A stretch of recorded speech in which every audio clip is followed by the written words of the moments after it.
to know the artist behind the epic melodies, songs, and beats. Celebrating the best new music from around the world. This is the A State of Trance podcast. Hey, what's up? My name is Ruben de Ronde and welcome to a new A State of Trance podcast. And we have someone in the studio today that took over hour number 1 of A State of Trance this week because Armin is on vacation. And we already had him before in the podcast, Mr. Ben Gold. Hello, how are you? How are you doing, mate? I'm doing good, mate. I'm doing good. It's good to have you here once again. It was I was checking it. It was more than 2 years ago that you recorded the last podcast. It was June 2022. So if you want to hear more about the history of Ben Gold and how he got into the music, into trance, into going through a record store and making music over there, check out it's you have to scroll back to June 2022 for the podcast. So today we're going to do things a little bit different. I have a couple of questions from you, and I actually have a couple of fan questions as well. But first we're going to start with one simple question. What happened since June 2022? Wow. In 2 years, what happened the last 2 years that has been pivotal in your career? Okay. So I guess I'll try and work backwards. Oh no, I'll work forwards. I'll work from June 22. So I released groceries. I released my album. Yeah, I guess my debut album. Rest of Our Lives. Such a personal project. Really enjoyed the whole process of writing that album and releasing it. Of course, an album in which you mostly wrote in Ibiza, right? Yes, largely. I went to Ibiza in April 2021 for a month, and went with a bunch of ideas that were kind of like sketches that I'd worked on for like maybe 6 months prior, and kind of felt that I had enough to kind of write an album. So I went to Ibiza for some space and just some focus time, and then developed all of these ideas into the records that are on the album. Released that in June 2022. Had a great album launch party here at Armada. That was really good fun. I got COVID straight after that. Actually, you gave a lot of people COVID. If I did, I'm so sorry. Quite likely. I think I got it. It doesn't matter. But anyway, I think I know where I got it from, and most likely took it to that album launch. But anyway, after that, the album came out, and that was the last time you were here, June 2022, for the release of Rest of Our Lives. Yeah, and you know what it's like when you work on an album. It's first of all, you have to make the music, then you have to finish the music, and then it's the promotion, then it's the the whole kind of concept you're working on, and it's exhausting. It is exhausting. So after the album launch, went back next day, tested positive for COVID. That wiped me out for a few days, or for a few weeks actually, 2 weeks. And then it was just great to see the album that meant so much to me get received well. Of course, everyone wants success, but with this one, it was different from anything that I'd released before. Like, of course, you want success, but I wasn't sort of aiming for anything particular. I was just like, this is me. This is me. This is really music that I love, and music that reminded me so much of why I got into trance, why I got into dance music. Because if you check the album, there was a track called Nostalgia on there, which was a wink also to the past, but also a kind of a guitar Ibiza kind of track. So you basically took your memories and brought it out on the album, but also stuff for the future. Yeah, for sure. That was the plan.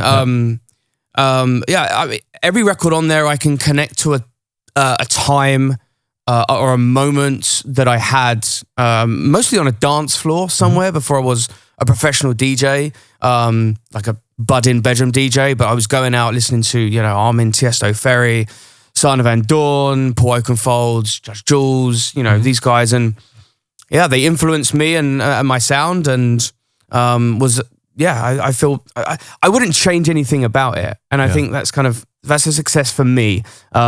Unlike other singles that I've released where I think, maybe could have done a bit better in that one, or maybe the arrangement could have been slightly different or whatever.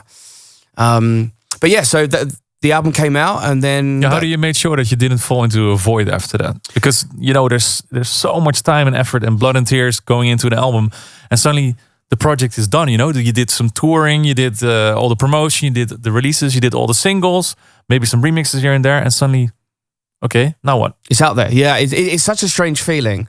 Something that the records that I had lived with and developed and so connected to for such a long period of time that only I really knew these tracks. And then once it was out, there was definitely like an empty feeling of like, you know, I've just shared everything. I almost like a naked feeling almost. You know. But at that time, we were still kind of, the world was still dealing with COVID, so it wasn't fully open. Less bits and pieces, So yeah, listen, I fell into a void. Like I did. That's the truth.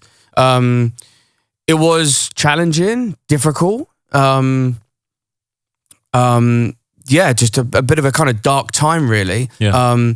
But I saw the diary filling up for 2023, and that kind of gave me a lot of sort of hope, and I was inspired by the fact that I had these really great shows coming up, new shows I hadn't played before, and revisiting some festivals that I had played that maybe I hadn't played for the last few years. So yeah, that kind of gave me energy, and 2023 started, and it was a great year of touring. I just had so much fun. Was able to sort of play a lot of the album tracks, but also new edits that I'd made and the music that I'd sort of made in between then. And of course, we had some remixes from the album, notably the Paul Webster remix of Rest of Our Lives, which, you know, number 2 years on a row at the top 50. Must have been frustrating not to be Yeah, look, it was, but at the same time, it's a massive honor just to think about all these people that put that particular track into their top lists, and you know that it's the anthem or the theme song of a whole year. Yeah, absolutely. It's a big honor. The year before then, in 22, when the original Rest of Our Lives was number 2, and then Same Sky, Same Stars was number 4. Had that been presented to me, take it or leave it before, I would have taken that, you know. Yeah. But I think the noise around me, and I was seeing a lot of stuff online, like you're going to win, you're going to win, you're going to win. And like I said a minute ago, I was kind of in a bit of a void, dark sort of place anyway. So you needed some confirmation or... Yeah, I did, yeah, for sure. But, you know, looking back, it was such a success. I'm very grateful for, the support, but also knowing that these records that just meant so much to me really resonated with such a wide audience. And then, fast forward 12 months and then you're number 2 again. Yeah. But then also number 8 with my remix of Gareth Emery. Yeah. That record, the Paul Webster remix of Rest of Our Lives was just played so much in 2023 by everybody. And I'm just grateful that it was number 2. I would have been grateful if it was number 3, 4, 5, 6. It didn't matter, you know. It impacted a lot of people. I've seen people use it for their first dance, maybe not the Paul Webster remix, but just that song as their first dance at their wedding.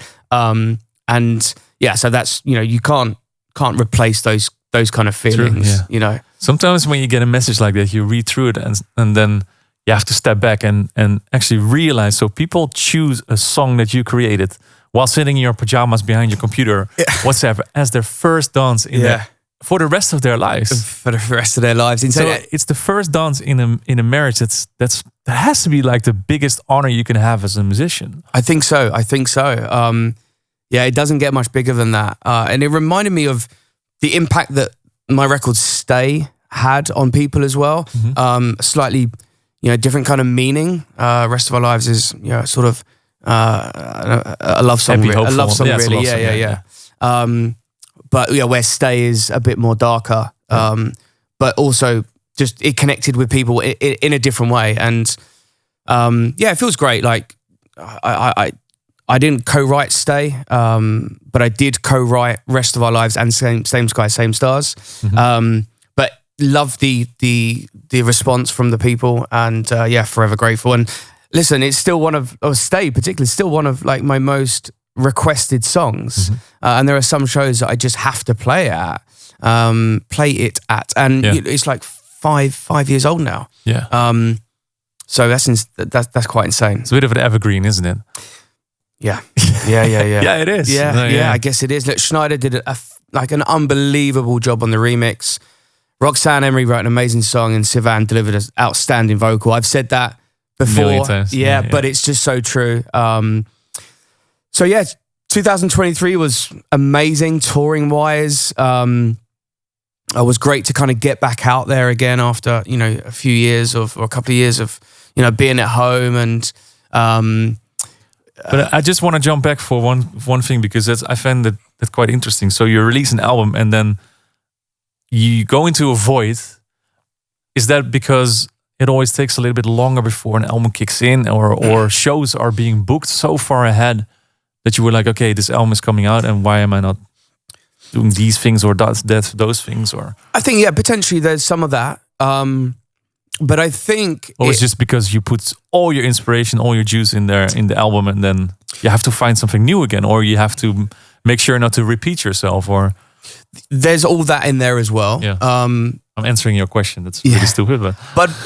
But for me personally, I think it came from a place like... in the first kind of 12, 18 months of COVID, just mentally, it was just a challenging time to be in. And I used the process of writing the album as a distraction, as a focus to kind of... to have a goal. To have a goal, to sort of have something, just a focus, you know? So I discipline, routine, and then, this goal of writing an album that just was the best that I could do. Yeah. And then when it came out, I then kind of went back to those feelings that I had before the album. But I didn't have a focus then, and maybe didn't address the core problem, which was, mental health. Yeah. And you were just running. That's it. Yeah. Running away, really. Yeah. So that period of time between the album release and then, let's say, around March to April 2023, before the touring started, it was difficult. It was just a difficult period of time. I don't want to sort of go into it too much because it's behind you. Yeah, it's behind me. I do want to move forward with it, but also, you know, every day now, every day, it's always. I feel like it's always kind of on the shoulder, you know. Yeah. So discipline, routine, gym, and always just having a focus moving forward has worked well for me so far. I mean, of course, when the touring did start, that's such a distraction because now all of a sudden you're doing what you love. And I'm a DJ before I was a producer, so I love DJing. And actually during COVID, like those streams made me realize how much I missed DJing. Yeah. Because before, let's say from 2015 up through to 2019, where a lot of the sets were 1 hour sets, I never really felt I had much freedom or space to tell a story. Everyone kind of was playing their own music in those sets in the trance scene. I sort of found. When COVID was a thing and I was streaming sort of regularly or weekly, I could play 2 hours or sometimes even longer, and no one told me what to play. Yeah. I had no one on before or after me, so I could just do what I wanted. And I rediscovered my love of like DJing again and finding these gems to play out and throw curveballs at the crowd. Yeah. Curveballs, journeys, just no limitations. There's no restrictions. There's no rules, you know? And I've felt that that's been the case post-COVID. So now I don't feel there is any rules anymore. And I've really just, I feel like, not that I've adapted, but I feel more at home, more at ease DJ now, where I can really sort of play what I want, express how I want to express it. If it means playing faster, slower, harder, softer, it doesn't matter. There's no rules anymore. And I think also the people on the dance floor became more open-minded, because that's at least this is how I feel about it, right? So before COVID, if you would play something that was slightly a bit to the left, to the right, then people would like slay you on social media or whatsoever. And I feel nowadays a new generation of clubbers is way more open-minded, because during COVID they were listening to, maybe one day they were listening to Anjuna Deep, the second day they were listening to hardstyle, or they listened to Datwikas, you know, like a funny, goofy stream with different music. And now you go to a festival, it's so broad and people just explore everything rather than to just stay at one point and just listen to only one way of the sound, I guess. Yeah, no, you're right. But it's so much more exciting now, I feel. And every year I play an all night long set in Montreal, Canada. Yeah. I just played it in July. We played it also last year, and it's a 9.5 hour set. So in that time, there is so much space and room to really go through the sounds, not just playing new music. You want to play a record from 2015 or 2010 or 2002 even. It doesn't matter. It's just this kind of one story. And I really love those sets. Now, listen, could I play them every week? I mean, Probably not. Probably not. I mean, my body, my body more than anything. But it's like physically, you're standing up. So your back aches after, 9.5 hours. But also mentally, because you need to stay focused the whole time. And then the preparation that goes into it to make sure. Months. It just takes a lot of time and understanding where everything is on your USB, on what folder it is. But I love the sets and I can't wait to go back again next year. And I would love to do more of those sets. Yeah. It's kind of something that's in the plan over the course of the next year or two or maybe 3 to try and bring these all night long sets to more places. But it's fun. It's super fun. Yeah, super fun. Yeah. I guess I have the same thing because, like I said, I'm more a DJ than a producer from the get-go. Maybe now I enjoy producing a lot more than I did in the past. Because we got better at it, I think. I guess so. But playing those all-nighters and just the whole road to it, the little stress that you also have because the whole weight of the night is on your shoulders. And the whole time you're thinking, okay, it's just me. I'm going to put enough sales or I'm going to sell enough tickets. Yeah. You text the promoter, or did you sell the tickets? Yeah. And then the night begins.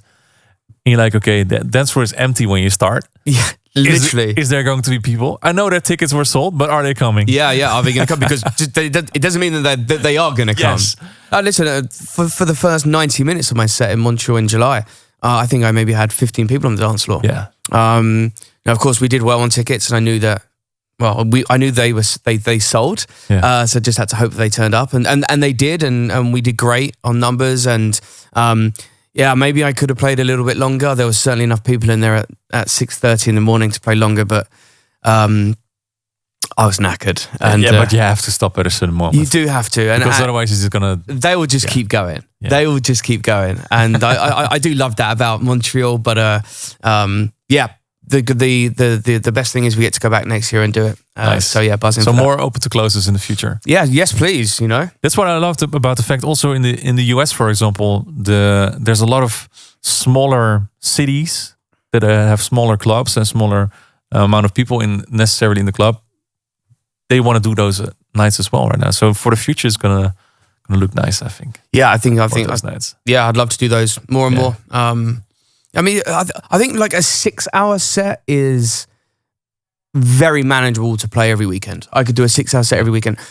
And you might say, well, 9.5, it's only like 3, it's only 50% more. It's a lot more. But it is a lot more. Yeah. It's a lot more. Anyway. Yeah, you're absolutely right. So, Rest of Our Lives out of the way. The year after, you came with an EP dedicated to, your second country right now. Yeah. The Netherlands. Where I reside, Yeah. After going that, Dutch. Going Dutch. After that, suddenly a track is being played right now. I'm going to skip a lot of time right now. Diving Faces. Yeah. A classic, of course. Yeah. Reworked into your own way. One of my favorites. Yeah. One of my most memorable melodies that I remember from back. Anyways. Love that reverb. Why did you decide to pick that classic? Because it's not an obvious one. Like people go for, let's say, 4 strings or a Chesto classic. Why did you go for this one? Yeah, it was just one of those records that I remember the most from when I sort of discovered trance music. And it was the simplicity of the melody. It just stuck in my head, and I made it for fun. I made it purely because why not? Yeah. And I was working on like a new sound. Just wanted to have something for my sets really, and kind of obviously the melody's really simple to play. And then just worked on recreating the sounds. I think I got it kind of close enough, not exactly the same, but I think it works for the kind of remix I was doing of it. And then we sent it to Liquid Child, and they loved it, and they gave me permission to release it. And I've been buzzing from the support from it.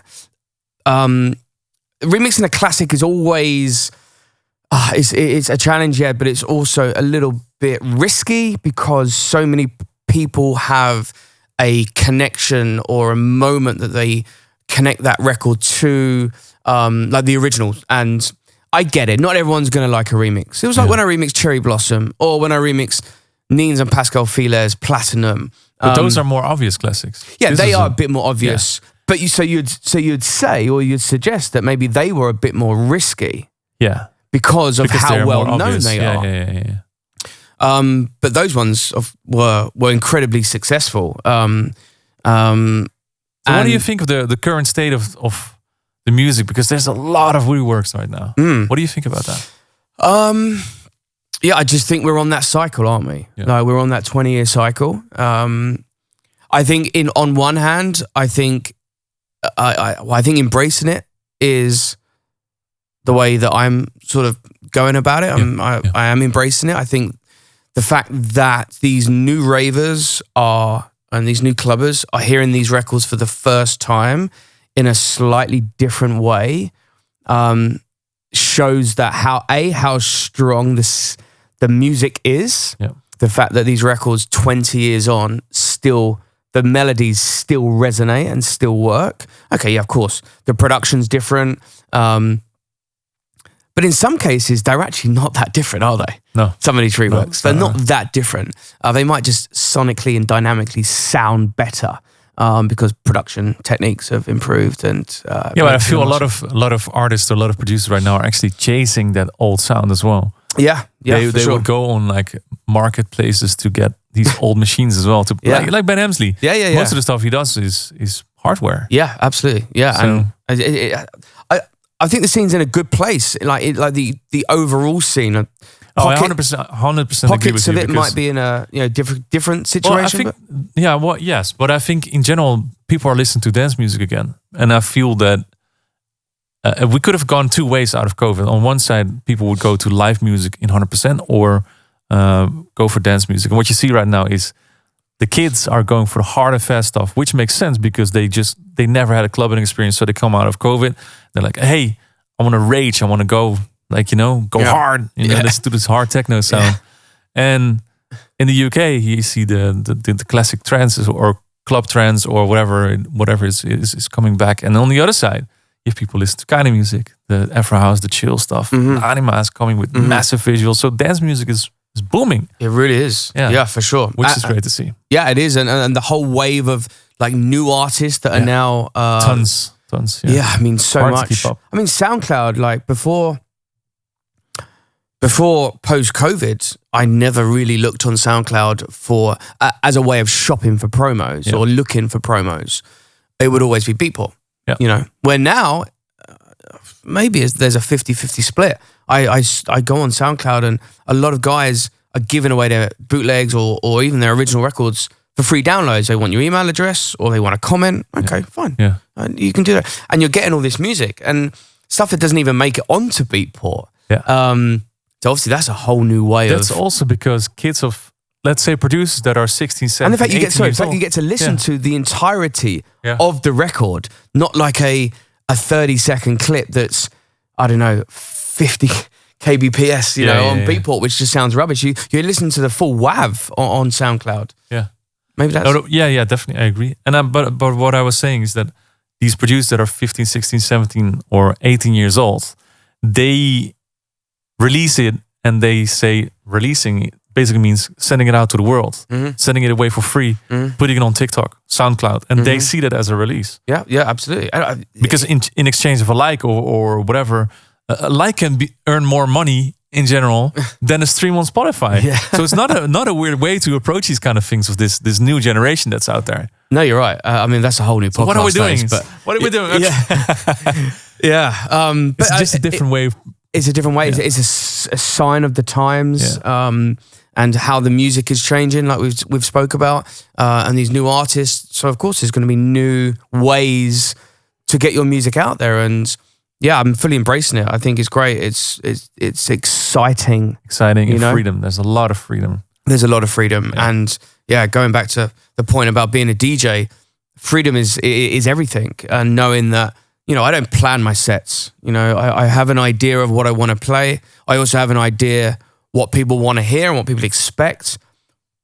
But in what order that comes out, well, it could be any order. It doesn't, Depends the energy of the crowd and stuff like that. Yeah, you work to create moments during the set, and if you just keep playing big vocal after big vocal after big vocal, there's going to become a point where, they're going to need a break. They're going to need a break from the energy that they're expending. So yeah, you don't overdo it. But what that means is that when you do come back in with a vocal or a bigger melody record after 10, 15 minutes of, let's say, a more plateau, more driving, groovy track, the reaction is way bigger than if you just play hit after hit after hit after hit after hit. Yeah. Especially after, like in a 3-hour set. 1 hour set's different animal, right? That's bang, bang, bang, bang, bang, hit, hit, hit.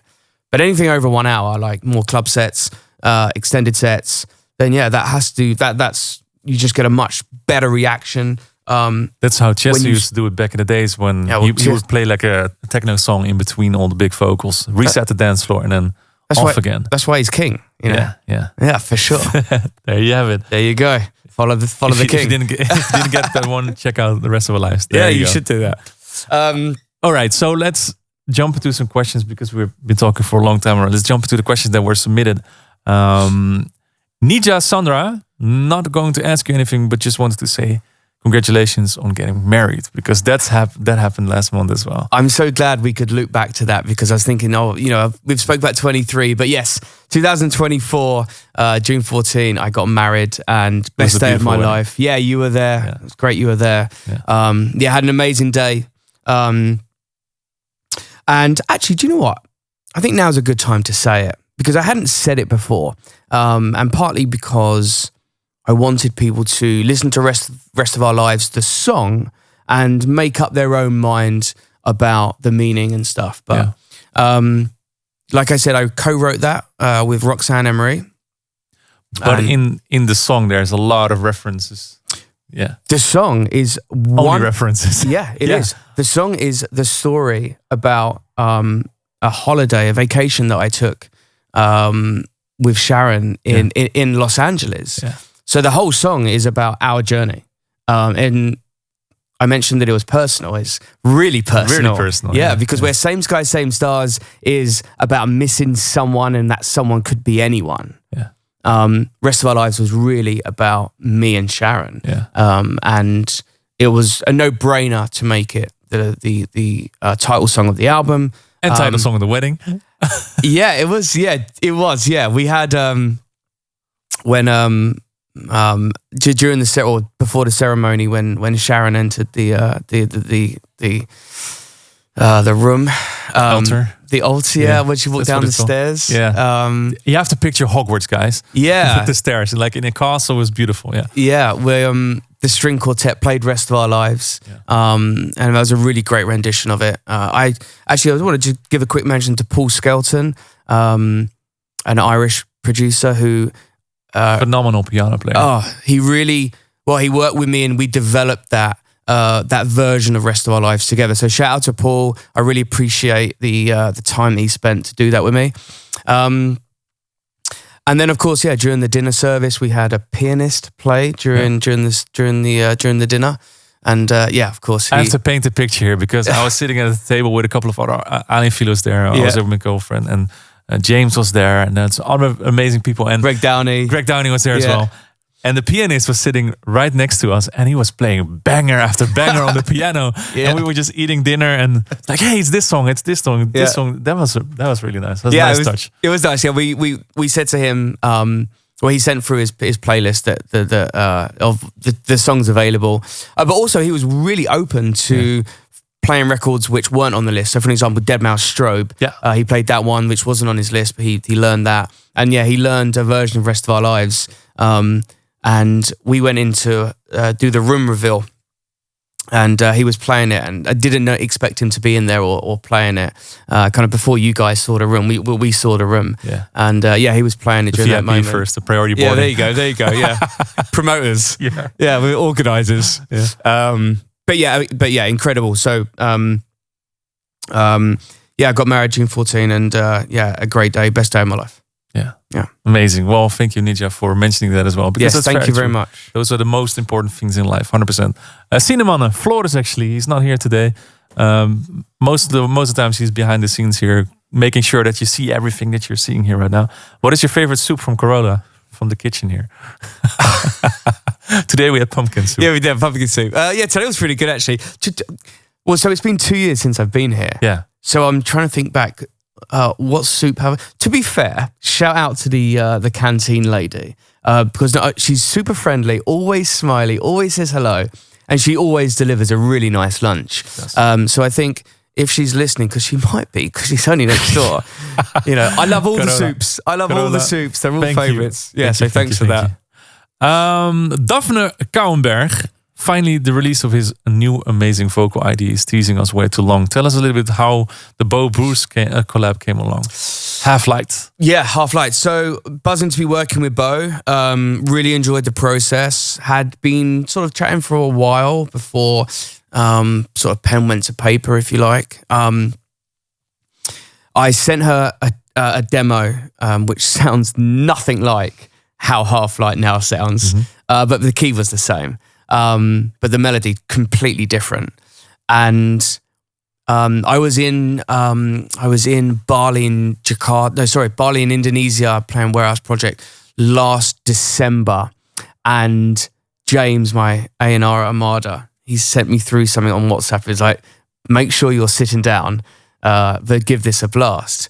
And I remember pressing play, and I just heard piano chords. I was like, okay, wait a minute. What happened to my demo? Yeah, straight away I was like, okay, maybe she's just written something new.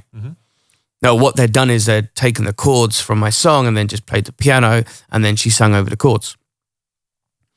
And I just listened to it over and over and over again, and I was trying to picture how it was going to sound, and you kind of getting goosebumps from it. It just really clicked. It connected. I felt really close to the record straight away. Yeah. So I remember on the flight on the way home, I'd kind of worked. I was knackered, but I had this energy to kind of turn it into what it is now. Got back to Amsterdam, knackered, went straight to the studio again, and I was like, just got to finish this drop. I had the melody almost, and there's part of the melody where I had a third, a second layer to the melody, which is basically a third of 3 keys up. I don't have a technical name, but we'll just call it that. Maybe someone can help us out with what it's called. Leave it in the comments. Yeah, please. Yeah. But that just kind of gave it that extra kind of, it was what it was missing. This new dimension, this new sort of layer of energy that came in. I was buzzing by it. I always thought this is great. But it needed that second verse. So, was chatting to Bo Bruce about it, and they went and recorded a new verse. And I just had no feedback, like no changes. It's just like, this is it. Like, you've just nailed it in one take, or, one demo that you've sent me. So then, I played it at A State of Trance 2024 for the first time. Yeah. I had so many people it's kind of on level with Rest of Our Lives, that kind of level of hype and interest. But people were messaging saying, what is this? Who is it? Yeah. And then I'm playing it every week. Playing it at every show. And I remember I played it on a boat party in Bratislava in July, and it's still not out. I haven't even announced it yet. People were singing along. People were singing. Everyone knows the words. Everyone knows all the words. And I'm like, okay, all right. But kind of similar to Rest of Our Lives, although I wasn't so connected from a writing perspective with Half Light. Still super connected to that record. And when I've been playing it for so long, and it's still, I'm so excited to play it again. And especially before it came out, and I knew that I was the only guy with it. And to see people sing it was just amazing. And I'm so happy with how it's gone down. Bo has an incredible voice. Her voice is almost just so perfect for trance, and it's been a long time coming with her. I know she's worked with other artists and sung some and written some amazing records. But yeah, Half Light is my favorite one she's done. Amazing. Rich Art VG wants to know, when will there be a follow-up to City Sleeps Tonight and Rest of Our Lives? So I guess he's aiming more at the song with Zoe again. Yeah, with Zoe. Yeah. Well, first of all, I have to check her schedule because she's busy. She's well busy. Yeah, she's busy. Obviously, she has her career, which is aside from the collaborations that we do together. She's a pop artist. Yeah, she's a pop artist. Yeah, like a Dutch pop, pop indie artist. Yeah. Soon, hopefully. I think it's all about the right song, and Rest of Our Lives. Actually, there's another little nugget of information for you. Yes, Zoe ended up performing Rest of Our Lives, but we went through a few different vocalists before we got to Zoe. Okay. Zoe wasn't always. Initially, she wasn't like the first choice. And not to say that I don't love her voice, because I do. City Sleeps Tonight. Different sound in mind. Yeah, I did. Yeah, just sonically. Because with Savan and Stay, Savan was kind of unknown, and all of a sudden now she's super known because of Stay. Yeah. And then same with Zoe. Zoe was completely unknown before City Sleeps Tonight, and then that came out. So there was part of me that wanted to kind of find that voice. And I found a couple, and I might work with one of them in the future, maybe. But yeah, we sent it to Zoe, and she sent it back. I was just like, done. Yeah. So yeah, I think a little bit of space between the next one with Zoe. So maybe The City Sleeps Tonight was 2019. Rest of Our Lives 2022. So yeah, 2025. So next year. Yeah, 2025, 2026 seems like a good idea that Zoe and I will get back in the studio. If she's not touring the world. Yeah, by exactly. then. Yeah, if I can get hold of her. She's a Swiftie. A Zoe. Let's find a different name for that. Yeah. Isaac Venture wants to know, when are you going to be back in Canada to play a set, and where? Yeah, well, we are currently working on a nice 4-day tour of Canada, which we hope to get over the line either October, November. Of course, that could change. That could be December. It could be January, February. But we are working hard on hitting the cities that we missed so far this year. So places like Vancouver, Edmonton, Calgary, Toronto, hopefully Ottawa. Mm-hmm. So it's coming. It's coming, yeah. It's coming. Next question is also related to Montreal. Coran 33 wants to know, what's your favorite memory in Montreal? A lot of them, I guess. Yeah, because, I really do. Yeah. I have so many. I mean, yeah, I guess I have to start. I guess the first memory, or maybe the best memory. I can't say it's the best memory, but the first time I played in Montreal. So yeah, guys, you're going to have to kind of picture this as well. If I can explain it right, and get the lineup right as well. Again, from memory. Right, so 2011, I was at the Ballon Blanc. The event was called Ballon Blanc, which is means white party in French. Everybody needs to dress up in white. Everyone's dressing in white. Yeah. And it was at the Palais de Congrès, which, nice sorry about my accent. Oh, okay, you speak French. That was good. Okay, merci. Merci. Mercy. Yeah. And yeah, the lineup was Above and Beyond, Marcus Schultz, and someone else. And then in the other room was Cole Cox, Nicole Muda-Bear, maybe someone else. And my set time came in, and it was 10 a.m. to midday. You're like, wait a minute. I'm like, whoa, okay, hold on a minute. Like, I've never played this kind of set time before. And was really nervous because not only is it 10,000 people, it's also really late in the morning. Or early in the morning, early in the morning. I'm not sure. It's perfect. You can say both, I guess. Okay. Well, it's the event starts, I think, at midnight, maybe 9 p.m. I'm not sure, but I was expecting everyone to be kind of super tired. I flew in the day before. I slept really well. So Montreal I was living in the UK then, so it's 5 hours behind London. I got in, I slept, I woke up, I had breakfast. I felt great. Like I really did. It wasn't like I had to stay up till 10 a.m. And yeah, turned up and it was slammed. Absolutely. The energy in that room was just incredible. And you just woke up. I just woke up. I was must have been full of energy. Yeah. So because I wasn't, the expectation of what it was going to be like. Three people, some zombies. I hadn't been there before. Never been to the city. Didn't really know much about the city. Learned a lot about Montreal that night or that morning. And yeah, that was just that was a game changer for me in regards to kind of keep going back to Montreal and feeling so much love from there. And then I went in, that was in April on Easter bank holiday, Easter weekend. And then I played New Year's Eve that year. And I think we sold out New Year's Eve. And that was just the beginning of a love affair with Montreal.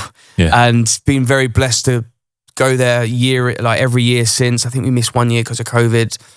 But sometimes we play 2 shows or maybe a festival and 2 club shows or, or Beach Club, for example. Yeah, we did. Good times. Mate, we did Beach Club during the day. And then when we sold out Circus, I say we, just me, sold out Circus that night.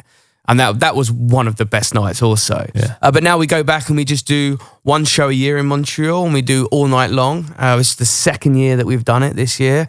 And yeah, we doubled the tickets from last year. And like I said, 9.5 hours, like I owe a lot to that city. And every year I'll keep striving to play longer and more and always make sure that I bring my A game. And awesome. Yeah, may long it continue. Yeah. Ahmad Gohadi wants to know if there's an album coming up in the near future.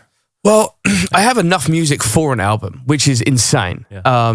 Because I hadn't planned it that way. Yeah. But I don't feel with Rest of Our Lives. I was able to be a little bit more artistic. Yeah, I write the Chev Miel Player, the beach record, and maybe something a little bit more banging and sort of everything in between. So I would love to do an album again, and I will do an album again. I think that is 100% sure. But I just think for now, I'm just enjoying making music, playing a lot of shows, enjoying what's going on. Also, kind of want to see what goes on in the next couple of years with the scene. Because who knows, albums might not be a thing anymore. Yeah. It's got to be worthwhile in the sense that you got to be able to sort of tour with it to a certain degree. It's got to kind of have an impact. And obviously I wrote Rest of Our Lives during COVID, so I just had so much time. Mm-hmm. Where now with our schedules, it's difficult. So basically, but not impossible. But for now, you're just making music for your sets. That's basically what it is. Yeah, I think that would be fair to say. Yeah. But you know what? Never far away from thinking I could write an album. Yeah. But it also depends if you suddenly get a song in there, you're like, okay, this needs a different approach. Yeah, and absolutely. That could be the start of a whole new. Exactly that. So by always having it in your mind that your next melody or the next lyrics you write or the next song or demo you come up with, that could be the start of the album process. So you're never far away from it. I understand that. Jeremy Vasquez 777 wants to know what's your favorite trance classic ever created. It's so hard, this question, isn't it? Because we talked about moments already in this podcast and moments that you remember from different times with different people on different dance floors. I find it one of the hardest questions there is because there's also several ones. There's several, and it's also entirely subjective as well. And we were just blessed we are blessed to be able to sort of producers made so many amazing records in such a short period of time. And they're obviously the 98, 99, era that we know now, this classic trance era. Okay, so if I had to choose one on the spot, but I'm going to go with Tiesto Suburban Train. Yeah. That's a good one. Yeah. Shout out to Roland van Gelderen. Yeah. It's just like the storytelling, the melody, the fake drop. It's just a perfect tune. To be honest, to me, and and in his concert on the DVDs where he has a choir come out and sing the pads, the melody, it's just like, oh mate, I'm gonna go home and watch that DVD. I think I really am. To be honest, I'm pretty sure it will give you a lot of inspiration to write certain music again. Yeah, maybe a second album's coming after all, you know. A question that comes in a lot from Aliceland HZ1 of 1. Is there anything coming with Armin in the future? Also, Pris, for you, if there's something with Armin in the future, well, that's something you never known before in either. Like, no, it could happen. You never know. Well, actually, there was a bit of a. It's actually a funny story, actually, but about the album. I have a track on there called Ultrasonic, and I sent that to Armin as an idea for a collaboration, and he didn't get back to me straight away. Yeah. I also didn't want to push. I imagine he has got a lot of texts and emails about promos, collaborations. So I put it out there. I knew he had it, and then left it. Proceeded to then finish the record by myself and had it sort of signed, sealed, delivered, masters, uploaded, and it was coming out. And then I got a text from Armin saying, "Hey, remember this idea you sent me? Do you want to do a collab on it?" I'm like, "Oh man, dude, like I just finished it. I've just finished it. It's delivered. It's scheduled. It's coming out very soon." So it was no surprise to me that he played that record a lot, the Martin de Jong remix, because of course I guess he really liked the melody. Yeah. So yeah, you never know. I've stepped in for him, and while I was on holiday, and so yeah, maybe the communication is always there. He sent me a lovely text actually, wishing me congratulations on my wedding, and of course celebrating 10 years with Armada as well, which is something which took place a couple of months ago. So yeah, I think when the time is right, when the melody's right, when the idea is right, I'm sure we could we could do something together. Yeah. The same question comes from Ross, but then making music with me. Well, we did a lot of music together actually. Yeah. So you never know. You never know. Actually, someone asked me that in Bratislava in July, or was it in Helsinki? Why do you ever make music with Ruben? Yeah, why do you do that? No, when are you doing it again? Okay. Yeah. So what? Blixen was our last track. Actually, I dropped that in my 10-hour set, or 9.5-hour set in Montreal. Still works. Still works. Banger. But we had one idea actually, didn't we, before Aesop? That's true, actually. Yeah. Just the time was a bit difficult to put it together, but still a good idea. Okay, let me get on that. Actually, hold a minute, guys. I'm going to tell you this. I sent it to Ruben quite a while ago, and he's like, not really into it. Not really feeling it. I was like, okay, all right, no worries. That's fine. Like, not all ideas land well. You can see him like laughing, blushing a little bit now. Because I know it. Yeah. And then I sent it to him again, just randomly. He was like, "Oh, dude, man, this is so good. Let's do it. I was like, dude, I sent it to you like a year ago, bro." I guess that has to do also with when are you listening to it or what mood you're in. 100%. Yeah. I've missed out on records because at that time, and especially I find it like when you're shopping on Beatport, this is why I try and do. That's why I try and do it like kind of every week, because then you don't have so much to listen to, and you can kind of really tell what you're into. But all of a sudden, if you're preparing for this all night long set of mine in Montreal, I did maybe leave it a little bit late, and did this massive Beatport shop.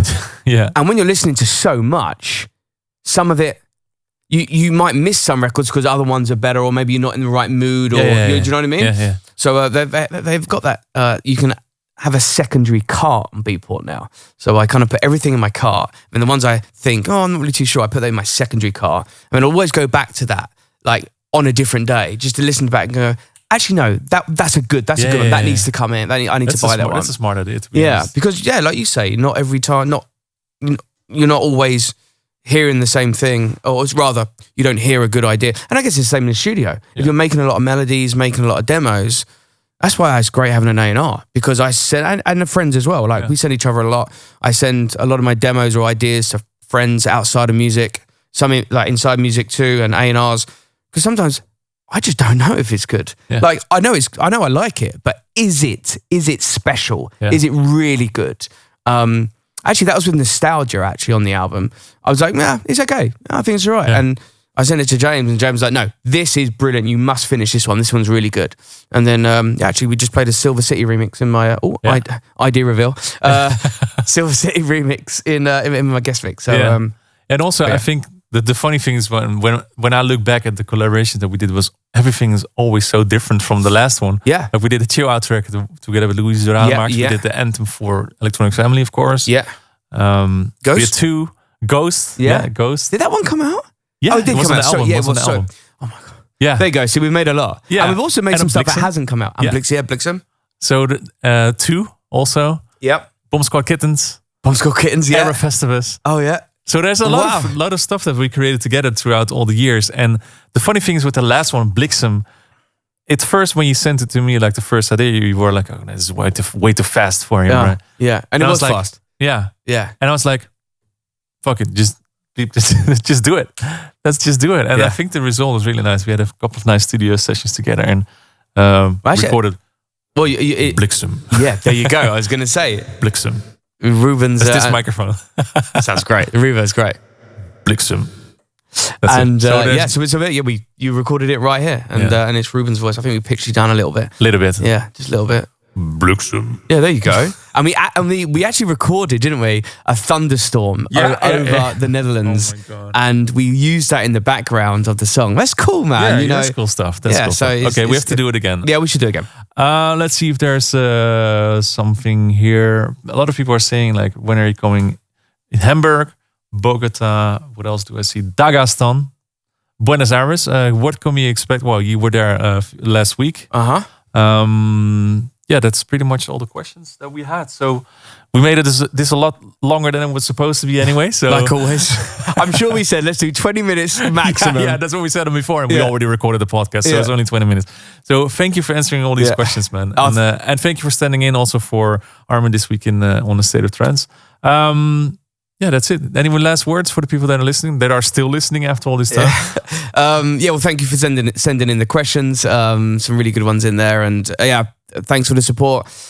Everything, all the nice things to say about people. Really appreciate you all, and cannot wait to see you on a dance floor somewhere real soon. Couldn't have said it better. All right, thank you for tuning into this podcast. See you next time for a new one. Bye. Peace, bye. Thank you for tuning in. Check all previous episodes on YouTube or your favorite podcast portal.